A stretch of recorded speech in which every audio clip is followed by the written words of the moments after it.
Hey everyone, this is Brian from Provision Studios, and today this video is about a new piece of studio gear. Actually a couple pieces, but they all came together in a single package. So what I have here today is a Blackmagic Pocket Cinema Camera 4K. This right now has the Viltrox speed booster on it. So that came with the camera. I bought it on eBay used. It also came with this Sigma 17 to 50 millimeter f2.8 lens. It also came with several other accessories for the Blackmagic camera, like a small rig cage, small rig handles, small rig plate, and a Tilta battery converter, and it came with a DC power supply that you can connect directly to a wall outlet, so that you're not using the onboard batteries, which I'm not going to use it that way. This Tilta battery converter takes Sony batteries, which I have an abundance of. So I'll be using these batteries mounted onto the cage in the Tilta battery converter. Anyway, it also came with a 256 gig CFast card. So this is very nice. This is what I'll be recording onto. Also, it has an HDMI output, so it can record directly to like external monitors, like like what I have here, a Atomos Ninja Flame. It also has a USB-C output, which will allow this to record directly to a solid-state drive. So I have a SanDisk Extreme Pro SSD that I'm probably going to reformat and use for here for longer sessions that the CFast card may not be optimal for. Again, I'll figure all that out. Obviously, the file type that you use and all that will determine your file size. So anyway, we'll get into that in another video. The reason for this video is I want to explain a little bit about why this made its way into the studio, what kind of the thinking I had behind it, the logic I used. So I haven't really had a chance to use it much. I've been very busy here lately, so I'm still trying to figure out how to assemble everything and where everything needs to be, what rig, based on the stuff that I have, works best for how I want to use it. So so yeah, let's just dive right into that. So at least 2 years, maybe a little bit more. I was looking at my video production in the studio, how I was going about shooting my my tutorials. I had two Sony cameras. One was the HDR FX7, and I also had an FDR AX53. And one was the FX7 was an older camera that actually shot the tape, DV tape, and then the AX53 was a newer 4K camera, but it was a 1/2-inch sensor, and it was all automatic. Basically, there was very little that you could control. Like, you could not control your aperture, your ISO, and your shutter speed. You could control one of the three. You couldn't control all of the three at once. You had to pick which one was your priority. Anyway, excellent little camera. I still use it all the time. It's just I wanted a little bit more, or I wanted to be able to do a little bit more with my studio cameras. So I started looking around, and I always liked Canon. In fact, I had a Canon EOS Rebel T5 camera. It was my first DSLR, and I loved that camera. Still own it. So I started looking at the Canon line, and I always had an affinity for like a fixed lens camcorder style camera. Again, I had the AX53, which is a camcorder, and the FX7. Although it's not called a camcorder. It's their prosumer, lower professional line of camera. It's a camcorder body. Anyway, I don't want to get into all that. Well, it led me to looking at the Canon Vixia HF G50. Excellent little camcorder. Ergonomically, it was the perfect camera. When I held it in my hand, I was like, yes, this is it's perfect for the size of my hand. It feels good. The balance of it was perfect. I didn't feel like it was front heavy. I didn't feel like it just felt perfectly balanced in my hand. But if anybody that's watched my channel knows, there were several limitations that I noticed quickly with that camera that made me realize that I really wasn't gaining much by having that camera in my studio. What I was gaining was the camera had a full manual mode. It also had a full auto mode. You could put it in auto and it would be just like the AX53. But it also had a full manual mode that made it a true creative camera where you could do things with it that you couldn't really do with the AX53. So either way, I did know that the G50, although I did like the camera, I knew that there was something else out there that I needed to get, because the G50 was just, it wasn't providing the increase in quality that I was hoping that it would have. So I started another search, and I came across the Canon Vixia HF G60 camera. During the search that I found the G60, I came across the Blackmagic Pocket Cinema Camera 4K. Now, this camera, when I saw it, it was definitely had a lot of the features that I was interested in, and more. It was an improvement over anything that I had ever used, quality-wise. Now, there were things about it that I didn't like, so some of those being there's no stabilization, in-body stabilization. There is no autofocus.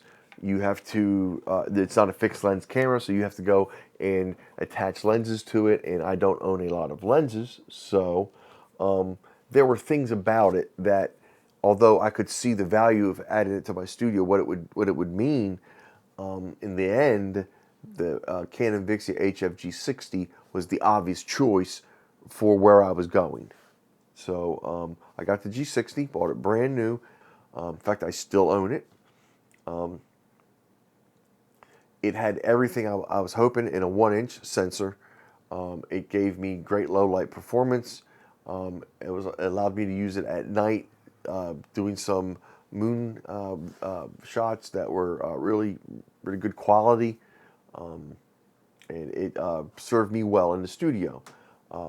But I always like to keep looking on the internet for new deals. Where is the industry going? What technology is currently the most relevant piece of gear?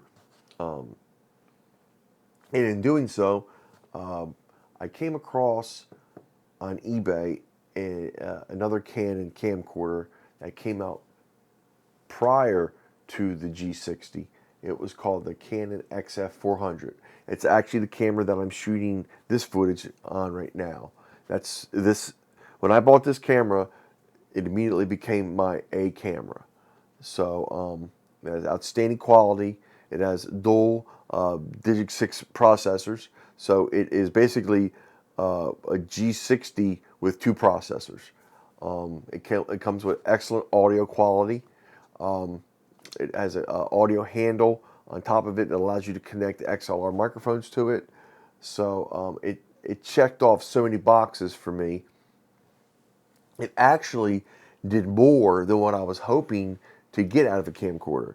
And because I bought this on eBay, I was able to get it for just about the same price I bought the G60 for brand new.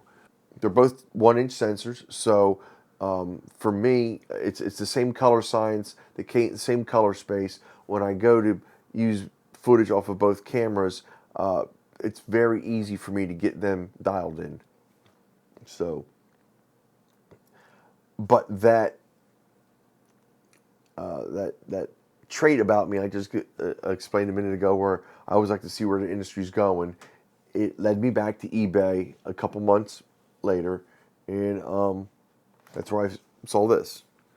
This was this exact camera was on eBay with all these accessories that I have that I just showed you, including something I didn't show, which is kind of cool. I haven't connected it yet, but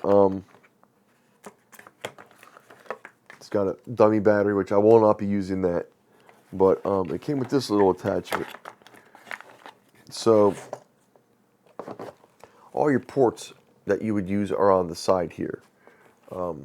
This kit that I got came with this HDMI and USB-C adapter that connects right there like that, and allows you to use the back of the camera for those ports.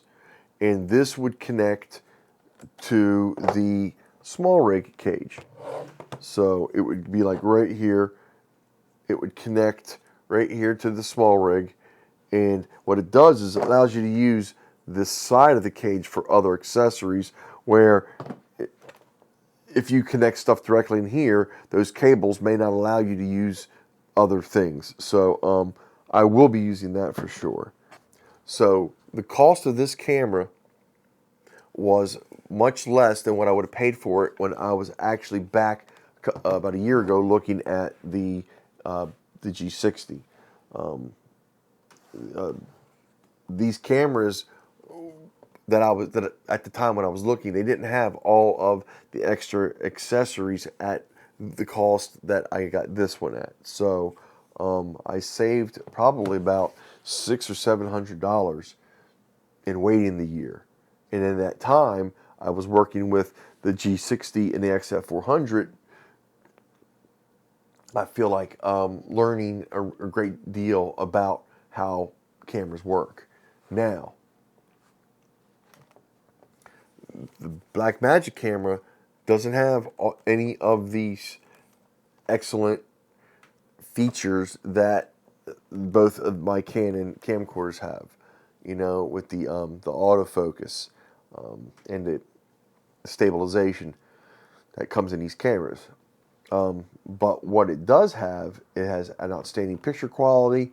It's going to be able to provide me with even better low light, because the speed booster, the Voltrox speed booster that's on here, takes this f2.8 lens and drops it down to an f2. So I'm getting added functionality out of the camera there because of the speed booster. I'm shooting in Blackmagic RAW, which is B-RAW, and so I'm gaining 4K capability on here at 60, which is the same as both of my Canon cameras. So I can do 4K 60 on those, but this shoots in B-RAW, which I cannot do on those. I can do ProRes 422. This camera will do ProRes 422, but it also shoots in the B-RAW file type. So there's a lot of things here that are going to cross or cancel themselves out in regards to what this can do over what I already can do. But this is going to make me a better cinematographer. This is going to make me a better videographer.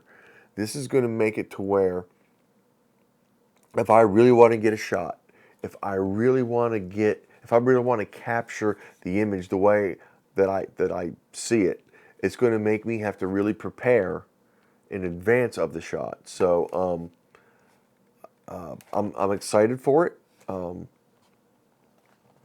The opportunities that I'm expecting this camera to present to my studio, I couldn't ignore it. So especially at that price, I'm not going to do it here in this video, but here shortly, as I continue to shoot videos about this camera in the coming weeks, I'm going to make a video that's going to take all these accessories that came with the camera that I bought, that I'm going to take what those items would have cost and subtract it from what I totally paid to see what this camera actually, what I actually paid for it. I can tell you this, it's a lot less than the $1,300 that this camera costs brand new. So that being said, I'm going to switch cameras now. I'm going to go shoot some footage with this camera, so we can see just how it looks. I'm going to be putting a real quick kit together on it. I will be putting the camera in the cage. I will be putting the battery adapter on it, and obviously the lens. And I'll be this was mine, but I'll be using my tripod mount on it, and I will connect it also to my my Atomos Ninja Flame. So I think that's all I will be using. Obviously, Sony batteries. So one thing I want to show that I did get for this camera that did not come with the kit, but I bought it because it did not come with the kit. I know I would need it. Is this variable ND filter? Very nice. It's got 12 stops. So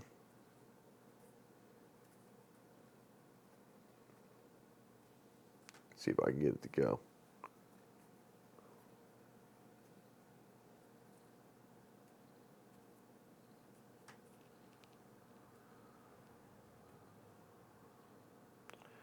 So I'll be able to use this on some outdoor shots, and I'm definitely looking forward to that. Bought this on eBay, and it came in this nice little case with a cleaning cloth, polishing cloth, and I got a couple cables. But as I use this camera more, I will obviously add more accessories as I need them, but I'm going to try to keep this rig as small as I can. I really would like to use it handheld, and on a tripod, and on my Zhiyun Crane 3 gimbal. So I want to basically use it just the way I was using the XF400, just be able to capture that cinema quality footage that I was getting, or that I was seeing on many of the YouTube videos that was captured with this exact camera. So I'm excited about that. Let's go ahead and just do a quick camera swap and take a look at some of this footage real quick. I'm just going to do a quick talking head piece, just like we're doing here, and then we're going to just be able to do take a look at what I was shot on the XF400, and then what this camera was able to do. Stand by real quick. Thank you. Okay, so here we are back on the Blackmagic Pocket Cinema Camera 4K.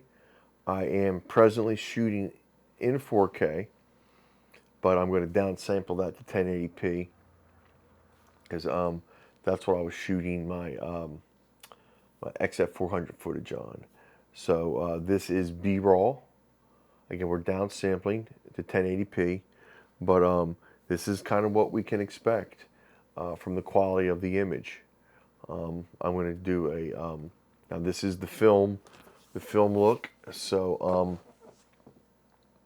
that's probably what I'm going to keep it on. Again, when you have a cinema camera that's like the Blackmagic Cinema Camera, that's what you shoot it for. You don't shoot it, in my opinion, you don't shoot it for talking head. You don't shoot it for vlogging kind of stuff. I mean, you can. We're doing it here right now. But the real purpose of it is to go out and get like documentary style footage, get music videos, shoot small indie films. This camera, this is what it's made for. This is not a pocket family cam. This is a pocket cinema camera. So I intend to use it as such. And that is not to say that I won't use it here in the studio like I am using it right now. I have to learn how to use the camera. So I intend on shooting footage with this over the next several weeks, several months, maybe several years, just learning how different lenses affect this camera, how different settings affect the footage, how to edit the footage properly to get a certain look. So I have a lot to learn. Again, the fact I was able to get this camera at the cost that I paid for it really was a blessing. I wasn't looking for a camera, but sometimes when you see a deal like the one I got on this camera, you have to weigh your options. If I don't have this camera a year from now, where will my video skills, both as a camera operator and as a video editor, where will they be if I don't have this camera? And if I have this camera, ask myself the same question: where will my video shooting skills and video editing skills be after a year with this camera? And to me, the cost that I paid for this camera, I said I want to be me a year from now with a year with this camera in my hands. It's exciting for me to think of what I can learn, what this camera can teach me that the Canons can't. You know, both the G60 and the XF400 are excellent cameras, and I will continue to use those cameras. It's funny how the the Sony AX53 that I had, which is the most simplest camera to use. You literally turn the power on, hit record, and you nail a shot. And how much different the Canon G60, the Canon G50, the Canon G60, and the Canon XF400 made me feel that like they were like leaps and bounds above the capabilities of the Sony AX53 because of the manual capabilities. And then now I'm looking at this camera, the Blackmagic Pocket Cinema Camera 4K, and it's like, wow, I thought I was advancing my skill set going from the Sony to the Canon, and I'm just going to say that, and I don't want to be negative, it's almost like I was cheating all this time. At least that's what it feels with this camera. There's nothing's going to save you with this camera. Either you know how to get the shot or you don't get the shot.